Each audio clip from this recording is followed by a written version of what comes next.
ಎಲ್ರಿಗೂ ನಮಸ್ಕಾರ ಸ್ನೇಹಿತರೆ. ನಾನು CM ಶಾಬಾಸ್ ಖಾನ್, ಯಂಗ್ಸ್ಟಾರ್ ಎಂಪವರ್ಮೆಂಟ್ ಪಕ್ಷದ ರಾಷ್ಟ್ರೀಯ ಅಧ್ಯಕ್ಷ.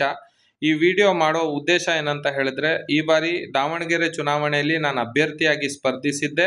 ಅಲ್ಲಿ ಸ್ಪರ್ಧಿಸಿದ್ದಕ್ಕೆ ನನ್ನ ತಪ್ಪು ಏನಂತ ಹೇಳಿದ್ರೆ, ನಾನು ಅಲ್ಲಿ ಅಭ್ಯರ್ಥಿಯಾಗಿ ಸ್ಪರ್ಧಿಸಿದ್ದೆ. ಅದಕ್ಕೋಸ್ಕರ ನನಗೆ ಅವಾಗ್ಲಿಂದಾನು 23ನೇ ತಾರೀಕು ನಾನು ನಾಮಿನೇಷನ್ ಹಾಕ್ದಾಗ್ಲಿಂದಾನು ಕೂಡ ನಾನು ಇರುವಂಥ ಹೋಟೆಲ್ಗೆ ಬಂದು ಹೆದರಿಸುವಂಥ ಕೆಲಸ ಮಾಡೋದು, ಯುವಕರನ್ನ ಕಳಿಸಿ ಅದ್ರ ಜೊತೆಗೆ ನನಗೆ ಜೀವ ಬೆದರಿಕೆ ಕೊಡೋದು, ಇದ್ರ ಜೊತೆಗೆ ನನಗೆ ಹೆದರಿಸೋದು, ಭಯ ಉಂಟು ಮಾಡೋದು. ಯಾಕಂತ ಹೇಳಿದ್ರೆ, ನೀನು ನಾಮಿನೇಷನ್ ವಾಪಸ್ ತಗೋ ಅಂತ ಹೇಳಿ ಭಾಳಷ್ಟು ಇದನ್ನ ROಗೆ ನಾನು ಕಂಪ್ಲೇಂಟು ಕೂಡ ಕೊಟ್ಟಿದ್ದೀನಿ. ಇದ್ರ ಆಜಾದ್ ನಗರ್ ಸ್ಟೇಷನಲ್ಲಿ ಕಂಪ್ಲೇಂಟು ಕೂಡ ಫೈಲ್ ಆಗಿದೆ.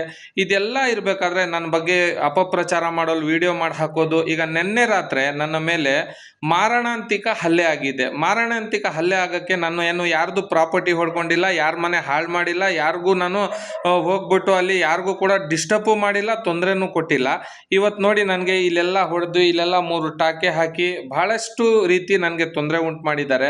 ಅಲ್ಲಿಂದ ಫಾಲೋ ಮಾಡಿ ನಮ್ಮ ಬೆಂಗಳೂರು ಗಂಟ ಬಂದು ಇವರು ಅಟ್ಯಾಕ್ ಮಾಡ್ತಾರೆ ಅಂತ ಹೇಳಿದ್ರೆ, ದಾವಣಗೆರೆ ಎಲೆಕ್ಷನ್ನು ಯಾಕೆ ಕೀಳು ಮಟ್ಟಕ್ಕೆ ಹೋಗಿದೆ? ಯಾಕಂದ್ರೆ ನಾನು ಬಡ್ಕೊಂತ ಇದ್ದೀನಿ. ಪ್ರತಿಯೊಂದು ಡಿಬೇಟಲ್ಲಿ ಕೂಡ ಹೋದಾಗ್ಲೂ ಕೂಡ ಹೇಳಿದ್ದೀನಿ, ಇದು ಯಾಕೆ ಈ ಥರ ಮಾಡ್ತಾ ಇದ್ದೀರಾ, ಯಾಕೆ ಈ ಥರ ಅಂತ ಹೇಳ್ಬಿಟ್ಟು.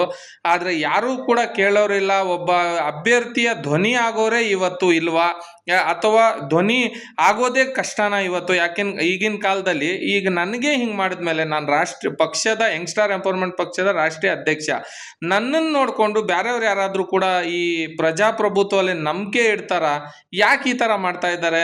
ನಮ್ಮ ಬಹಳಷ್ಟು ನೀವು ನೋಡಿದ್ದೀರಾ ಟಿವಿಗಳಲ್ಲಿ, ಇದರಲ್ಲೆಲ್ಲ ನಾವು ಒಂದು ಒಳ್ಳೆ ಮಾತುಗಾರರು, ನಾವು ಸ್ಪೀಕರ್ಗಳು, ನಾವು ಮಾತಾಡಿ ಜನಗಳನ್ನು ಮನಸ್ಸು ಎಳೆಯುವಂಥ ಕೆಲಸ ಮಾಡೋದು, ನಾವು ನಮ್ಮ ಮಾತಿಂದ ನಾವು ಬಹಳಷ್ಟು ಜನಕ್ಕೆ ಉಪಯೋಗ ಕೊಡಿಸುವಂಥ ಕೆಲಸ ಮಾಡೋದು, ರಾಜ್ಯ ಸರ್ಕಾರದ ವಿರುದ್ಧವಾಗಿ ನಾವು ಧ್ವನಿ ಎತ್ತುವಂಥದ್ದು, ನಿಮಗೆ ಸಿಗಲಿಲ್ಲ ಅಂತ ಹೇಳಿದ್ರೆ ನಿಮ್ಮ ರೈಟ್ಸ್ಗೋಸ್ಕರ ಹೋರಾಟ ಮಾಡುವಂಥದ್ದು.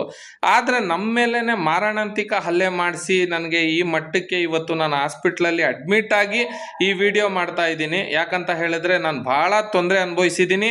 ನೋಡಿ, ನನ್ನ ಪಕ್ಷ ಕಟ್ಟಬೇಕು ಅಂದರೆ ನನಗೆ ಎಷ್ಟು ತೊಂದರೆ ಅನುಭವಿಸ್ಬೇಕು ಅಂತ ಗೊತ್ತಿಲ್ಲ. ಬಟ್ ಇದೇನು ಆಖರಿ ಎಲೆಕ್ಷನ್ ಆಯಿತು ದಾವಣಗೆರೆದ್ದು, ಈ ಮಟ್ಟಕ್ಕೆ ಅವರು ಎಲ್ಲ ನನ್ನ ಮೇಲೆ, ನಾನು ಪ್ರೆಸ್ ಮೀಟು ಮಾಡಿದೆ, ನಾನು ಎಲ್ಲ ಪತ್ರಕರ್ತರಿಗೂ ಇನ್ಫಾರ್ಮ್ ಮಾಡಿದೆ.